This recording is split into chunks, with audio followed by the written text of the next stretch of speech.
every church leader eventually asks this question: why do churches grow, and why doesn't my church grow bigger than what it is? But I've got a better question for you today.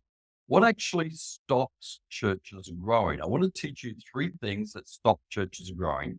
I'm going to help you understand also the X factor in church growth. And I'm going to give you one specific step to position your church for growth. I think there are a number of things that can stop churches growing. On my blog, I write about the incredible number of things that can stop your church's growing. But let's look at three very specific things that stop your church growing. First, poor hospitality. Now, I think the mark of a Christian should be brilliant hospitality. And the Greek word for hospitality actually means to love strangers. The writer in Hebrews says, show great hospitality. It literally means ex filio, to love a stranger. When a person comes to your church, and maybe they come by themselves, don't know anyone else, everyone is a stranger to them. They are a stranger to everyone in the church. Hospitality is showing love and kindness and care to that stranger. And I think ignoring that hospitality element in your church is huge. And you know where hospitality starts? It doesn't start at your church front door or even in the car park. It starts on your website. When someone goes to your website and they see that the website is designed entirely for a church member, they go, well, what about me? I'm the stranger. I'm the one looking for some hospitality. Have a fresh look at your church website and see how often you use the words you and your. You might even want to pause the video right now. Pull it up on your phone, your church website. What's on the front page? Is it our thing? Is it about us? Or is it about you, the stranger, the visitor, or about your needs, the needs of the stranger? So I think it's really important to think through your visitor pathway and think, what's our hospitality like? And then I think once you've worked on that digital front door, the website, think about the car park. Is there a place there for the stranger to park in? I'm calling them strangers, they're visitors. Some churches call them guests, whatever you like. Is there a place when they come into the foyer, into the entrance area of the church? Is there a warm welcome? Is there someone with a friendly face? Is there an acknowledgement that they're in the service? Now, don't make people stand up in services and embarrass them.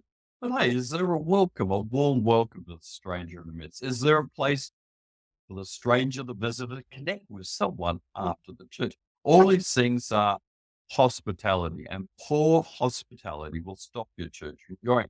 A second reason why churches stop growing, and we're answering this question rather than why do churches not grow? I want to answer the question, what stops churches growing? I think the second reason that stops churches growing is there's an exhausted pastor. A pastor is worn out. Pastor doesn't have the energy, doesn't have the life, the vibrancy to grow this church into being the church that he wants it to be.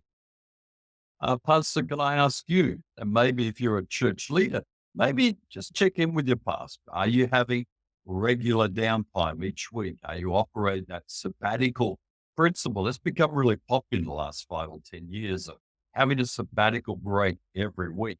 When I was pastoring, I pastored for 30 years in my church here in Perth, Australia. I would have an end date, an end time to my week would be Thursday night. My last meeting, my phone would be not go off with a ding, but actually be turned off. I would turn my phone off on the Thursday evening. Friday would be my sabbatical, my day off. I'd turn the phone back on Saturday morning. And if I didn't have a wedding or any particular travel thing or leadership training I was doing on Saturday, I'd have Sunday off as well. I'd actually have, like what most people in the church get, a weekend. And I love those 2 days. I'd enter into Sunday energy, strength, feeling like, wow, let's get into worshiping the Lord and preaching the scriptures and bringing people to Christ and discipling people into the image of Jesus. I love that weekly, but I also had a rhythm every year of taking downtime, taking a few weeks holiday, often spend at home because I didn't have an awful lot of money as the pastor. Often would go away for a week and then spend 2 or 3 weeks alone, just downtime, relaxing, slowing down, reading some books, reading some crime novels, going to the movies, hanging out with my family, hanging out with grandkids.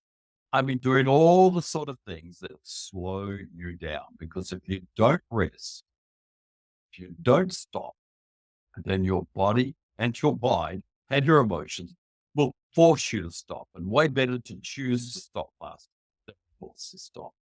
The third factor of what stops a church growing is what I call the X factor. This is the mystery part.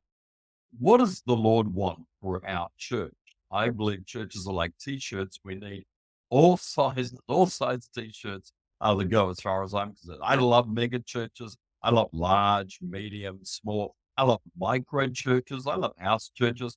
I love all size churches. We need all size churches because there's a whole variety of people with different needs. Not one size doesn't fit all.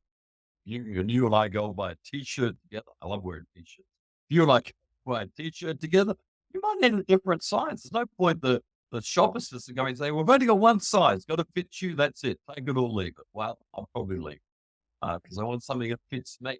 So I love the fact that there are different size churches. So I have to say, healthy churches grow to their optimum size. Now, in my next video, check out the next video.